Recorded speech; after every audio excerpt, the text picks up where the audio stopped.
দর্শক স্বাগত জানাচ্ছি যমুনা টেলিভিশনের নিয়মিত আয়োজন প্রবাসে বাংলাদেশে।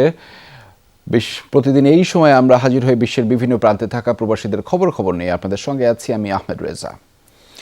ইতালিতে ভেনিস বাংলা স্কুলের উদ্যোগে শিক্ষা সফর অনুষ্ঠিত হয়েছে। শিক্ষক, শিক্ষার্থী, অভিভাবক সহ এতে অংশ নেন শতাধিক বাংলাদেশি।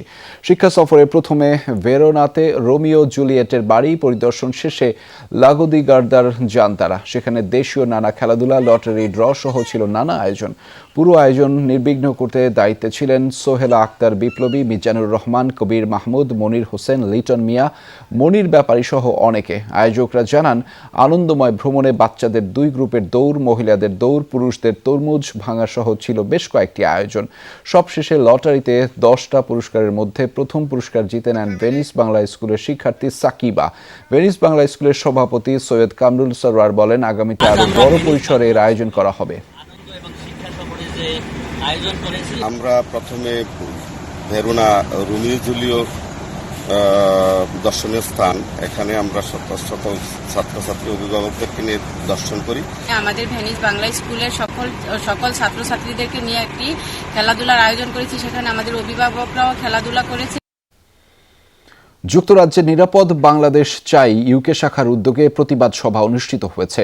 পূর্ব লন্ডনে একটি হল রুমে এর আয়োজন করা হয়। এতে সভাপতিত্ব করেন সংগঠনের সহ সভাপতি দিলওয়ার হোসেন ও পরিচালনা করেন বুরহান চৌধুরী। সভায় প্রধান অতিথি হিসেবে উপস্থিত ছিলেন বিএনপি নেতা আশিকুর রহমান আশিক।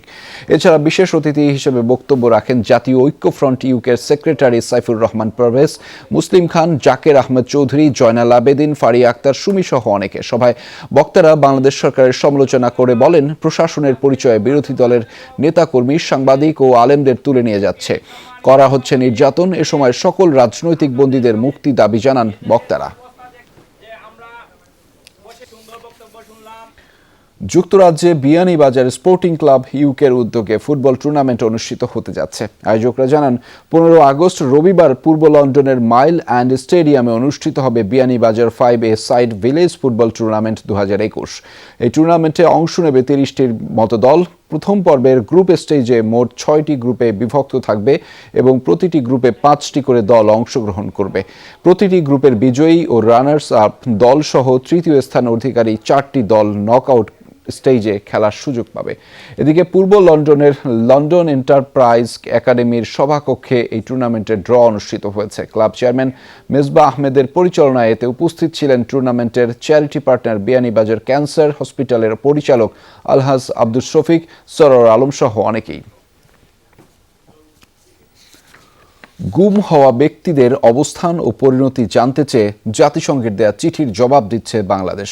পররাষ্ট্রমন্ত্রীর অভিযোগ, বহু দেশে গুম খুন বেশি হলেও কেবল বাংলাদেশের উপরই খবরদারি করে জাতিসংঘ। মানবাধিকার কর্মীরা অবশ্য বলছেন, নিজেদের স্বার্থেই নিখোঁজদের সঠিক তথ্য বের করতে হবে রাষ্ট্রকে। সরকার সঠিক সময়ে পদক্ষেপ নিলে জাতিসংঘ প্রশ্ন তোলার কোনো সুযোগ ছিল না। 1 দশকেরও বেশি সময়ে নিখোঁজ হয়েছেন বেশ কিছু মানুষ। অনেকের পরিবার থেকে দাবি করা হচ্ছে তারা গুমের শিকার। জাতিসংঘের মানবাধিকার কাউন্সিল এমন 34 জনের নাম উল্লেখ করে সম্প্রতি চিঠি পাঠিয়েছে পররাষ্ট্র মন্ত্রণালয়ে। জানতে চেয়েছে তারা কোথায়, কি অবস্থায় আছে। গুমের মতো একটা অপরাধকে রাষ্ট্রের পাশ কাটিয়ে যাওয়ার সুযোগ নেই, বরং এই ক্ষেত্রে দৃশ্যমান নিরপেক্ষ তদন্ত হওয়া দরকার এবং সেই তদন্ত রাষ্ট্রকেই সেই তদন্তের দায়িত্ব নিতে হবে এবং তদন্ত কাজটা পরিচালনা করতে হবে। এবং এই ক্ষেত্রে এই ভুক্তভোগীদের আসলে কি ঘটেছে সেই বিষয়টি জনগণকে যেমন জানানো, আন্তর্জাতিক মহলকেও আজকে যেহেতু তাদের পক্ষ থেকে প্রশ্নটি এসছে তাদেরকেও জানানো রাষ্ট্রের একটা নৈতিক দায়িত্ব। পররাষ্ট্র মন্ত্রণালয় বলছে, গুমের ঘটনা যুক্তরাজ্য সহ বহু দেশেই ঘটছে। এমনকি ভারত পাকিস্তানের ঘটনা নিয়েও আন্তর্জাতিক সম্প্রদায় তেমন উদ্বিগ্ন নয়। বাংলাদেশ নিয়ে তাদের বাড়তি মাথা ব্যথায় বিরক্তি প্রকাশ করেন পররাষ্ট্রমন্ত্রী।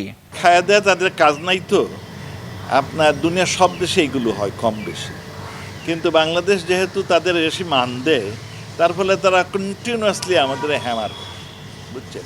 ইন্ডিয়াতে এক কথা বলে না, পাকিস্তানে কথা বলে না, আর আমরা যেহেতু পাত্তা দেই সেই জন্য সারাক্ষণ বলে বেড়াই। খুদ আমেরিকাতে 2020 সালে 1004 জনকে মেরে ফেলেছে। এর আগের বছর 996। ওই নিয়ে জাতিসংঘ কোনো কথা বলে? জাতিসংঘ থেকে পাওয়া নামের তালিকা এরই মধ্যে আইনশৃঙ্খলা বাহিনীর কাছে পাঠিয়েছে পররাষ্ট্র দপ্তর। তাদের কাছ থেকে পাওয়া তথ্যের ভিত্তিতে জবাব পাঠানো হবে বলেও জানান ডক্টর মোমেন। আমরা তো খুব অ্যাকোমোডেটেড আমরা রিপ্লাই দেব। আমরা চাই না একটা লোকও মারা যাক, মানে বিনা বিচারে, যেটা দুনিয়া সব জায়গায় হচ্ছে। কিন্তু ওইসব লোকের দেশের কথা কেউ বলে টলে না কেন? আগে একাধিকবার জাতিসংঘ এ বিষয়ে জানতে চাইলেও উত্তর দেয়নি বাংলাদেশ। তদন্ত করতে তারা ঢাকা আসতে চাইলেও সাড়া না দিয়ে গুমের অভিযোগ অস্বীকার করেছে সরকার। বাবার সাথে স্কুলে যাব। মাহফুজ মিশু, যমুনা নিউজ, ঢাকা। চীন থেকে উপহারের আরও 10 লাখ ডোজ কোভিড টিকা বিমানের চার্টার্ড ফ্লাইটে ঢাকা পৌঁছেছে। বিমান বাংলাদেশ এয়ারলাইন্সের ড্রিম লাইনার চীন থেকে কোভিড টিকা ও সিরিঞ্জ নিয়ে হজরত শাহজালাল আন্তর্জাতিক বিমানবন্দরে অবতরণ করে। চীনের তিয়ানজিন বিনহাই আন্তর্জাতিক বিমানবন্দর থেকে বিমানটি কোভিড টিকা ও সিরিঞ্জ নিয়ে বাংলাদেশ সময় সন্ধ্যা 6টায় ঢাকায় পৌঁছায়। মোট 57টি বাক্সে সিনোফার্মের 10 লাখ ডোজ কোভিড টিকা ও 313টি কার্টনে 4.1 টন সিরিঞ্জ এসেছে বাংলাদেশে। করোনা ভ্যাকসিনের বদলে স্যালাইন। জার্মানির এক নার্সের বিরুদ্ধে উঠেছে গুরুতর এই অভিযোগ। দেশটির স্বাস্থ্য বিভাগের তদন্তে বেরিয়ে এসেছে দেশের উত্তরাঞ্চলীয় এক টিকা কেন্দ্রে 8,600 ব্যক্তিকে তিনি প্রদান করেছেন স্যালাইন। গর্হিত এই কাজের উদ্দেশ্যে জানা না গেলেও বিষয়টি গুরুত্ব দিয়ে তদন্ত করছে সরকার। মার্চ এপ্রিলের দিকে হঠাৎই সামাজিক যোগাযোগ মাধ্যমে এক নার্সের বিরুদ্ধে ভ্যাকসিনের বদলে স্যালাইন পুশ করার গুরুতর অভিযোগ তোলেন এক জার্মান নাগরিক। ফ্রাইসল্যান্ড শহরের রোফাউসেন ইমিউনাইজেশন সেন্টারে ওই সেবিকা টিকাদানের সাথে জড়িত ছিলেন। একই সময়ে আরও 6 জন করেন একই অভিযোগ।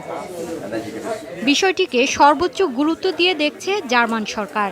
পুলিশি তদন্তে জানা যায় টিকা নিতে সেন্টারটিতে নিবন্ধন করেছিলেন 9,500-এর বেশি মানুষ। এদের অধিকাংশকে প্রথম ডোজ দেন ওই নারী। নাম পরিচয় প্রকাশ না করলেও তদন্তভার দেওয়া হয়েছে স্পেশাল ইউনিটকে। এক ভুক্তভোগী পোস্ট প্রথমে নজরে আসে ফেসবুকে। তিনি ভ্যাকসিন প্রদান ইস্যুতে খুবই ক্ষুব্ধ হয়ে বিস্তারিত লিখেছেন। এই কাণ্ড ঘটার পর 21 এপ্রিল বেশ কিছু হোয়াটসঅ্যাপ চ্যাটিং আমরা নজরদারিতে আনি। এরপরই অভিযুক্তকে শনাক্ত করা হয়। 5 মার্চ থেকে 20 এপ্রিল টিকা দেওয়ার কাজে নিয়োজিত ছিলেন ওই নার্স। তাই ওই সময়ে টিকা গ্রহণকারীদের নির্দেশ দেওয়া হয়েছে ফের হাজির হওয়ার। পুনরায় টিকা গ্রহণ করলে বড় ধরনের শারীরিক সমস্যায় পড়ার সম্ভাবনা নেই। এ কারণেই ফ্রাইসল্যান্ডের ওই কেন্দ্রে নিবন্ধিত জার্মানদের প্রতি আহ্বান, প্রথম ডোজ ভ্যাকসিনটি আবার নিন। অন্তত সংক্রমণ থেকে নিরাপদে থাকা গেল। স্বাস্থ্য বিভাগ জানায় মানবদেহে স্যালাইন পুশ করা ক্ষতিকর নয়। তবে প্রবীণরাই সে সময় টিকা নেয়ায় করোনা ঝুঁকি থেকেই যাচ্ছে। তাছাড়া স্যালাইন পাওয়া ব্যক্তিদের সংখ্যাটাও অনেক। সরকারের মূল মাথাব্যথা সেখানেই। মৌলি ইসলাম, যমুনা নিউজ। করোনা মহামারীতে 43,48,000-এর কাছাকাছি প্রাণহানি দেখলেও বিশ্ব। টানা তৃতীয় দিনের মতো 10,000-এর উপর মানুষ মারা গেলেন ভাইরাসের প্রকোপে। দৈনিক মৃত্যুর হিসেবে এখনও শীর্ষে রয়েছে ইন্দোনেশিয়া। বৃহস্পতিবার দেশটিতে 1400-র বেশি মানুষ মারা গেছেন করোনায়। তবে সংক্রমণ শনাক্তে সবার উপরে রয়েছে যুক্তরাষ্ট্র। নতুনভাবে 1,43,000-এর বেশি মার্কিনীর দেহে মিলেছে ভাইরাসের উপস্থিতি। 24 ঘন্টায় দেশটিতে মৃত্যুবরণ করেছেন 660 জন। ডেল্টা ভ্যারিয়েন্টের কারণে মহামারীর নতুন ধাক্কার মুখোমুখি এখন যুক্তরাষ্ট্র। এদিন ব্রাজিলে 975, রাশিয়ায় 808, মেক্সিকোতে 727 ও ভারতে 583 জনের মৃত্যু লিপিবদ্ধ করা হয়েছে। বিশ্বজুড়ে মোট সংক্রমণ শনাক্ত হয়েছে 20,61,00,000। যুক্তরাজ্যের প্লিম্যাথে অজ্ঞাত বন্দুকধারীর গুলিতে প্রাণ হারালেন 5 জন। নিরাপত্তা বাহিনীর পাল্টা অভিযানে নিহত হয় হামলাকারীও। স্থানীয় সময় বৃহস্পতিবার সন্ধ্যা 6টা নাগাদ কেইহাম এলাকা হয় এই গোলাগুলি। প্রতিবেশীদের ফোন পেয়ে ঘটনাস্থলে পৌঁছায় পুলিশ। তাদের দাবি নিহতদের 3 জন নারী এবং 2 জন পুরুষ। এদের মাঝে 10 বছরের এক শিশু রয়েছে। গোলাগুলিতে বেশ কয়েকজন আহত হয়েছে। তাদের স্থানীয় হাসপাতালে চিকিৎসা দেওয়া হচ্ছে। এরই মাঝে ঘটনাস্থলে ঘিরে ফেলা হয়েছে নিরাপত্তা বেষ্টনীতে। চলছে তদন্ত। কারোরই নাম পরিচয় প্রকাশ করেনি পুলিশ। কেন এই হামলা চালানো হলো সেটাও এখনও অস্পষ্ট। তবে এর সাথে সন্ত্রাসবাদের কোনো যোগসূত্র নেই বলে প্রাথমিক তদন্ত শেষে জানিয়েছে পুলিশ। স্বরাষ্ট্রমন্ত্রী প্রীতি প্যাটেল পূর্ণাঙ্গ সহযোগিতার আশ্বাস দিয়েছেন ভুক্তভোগী পরিবারগুলোকে। এএফসি কাপের গ্রুপ পর্বের ম্যাচ খেলতে মালদ্বীপে পৌঁছেছে বসুন্ধরা কিংস। এফ গ্রুপের এই লড়াই শুরু হবে 18 আগস্ট থেকে। শুক্রবার ভোরে রওনা দিয়ে সন্ধ্যা 7:30টায় মালেতে পৌঁছায় তারা। এরপর 3 দিনের কোয়ারেন্টাইনে গেছে গোটা দল। কোয়ারেন্টাইন শেষে নিজেদের প্রথম ম্যাচের জন্য অনুশীলনে নামবে বাংলাদেশের প্রতিনিধিরা। কিংস ছাড়াও এই গ্রুপের অন্যান্য দলগুলো হলো ভারতের মোহনবাগান আর মালদ্বীপের মাজিয়া এএফসি। এছাড়া 15 আগস্টে প্লে অফ অনুষ্ঠিত হবে ভারতের চেন্নাই সিটি এফসি আর মালদ্বীপের ইগলস এফসির মধ্যে। বিজয়ী খেলবে গ্রুপের চতুর্থ দল হিসেবে।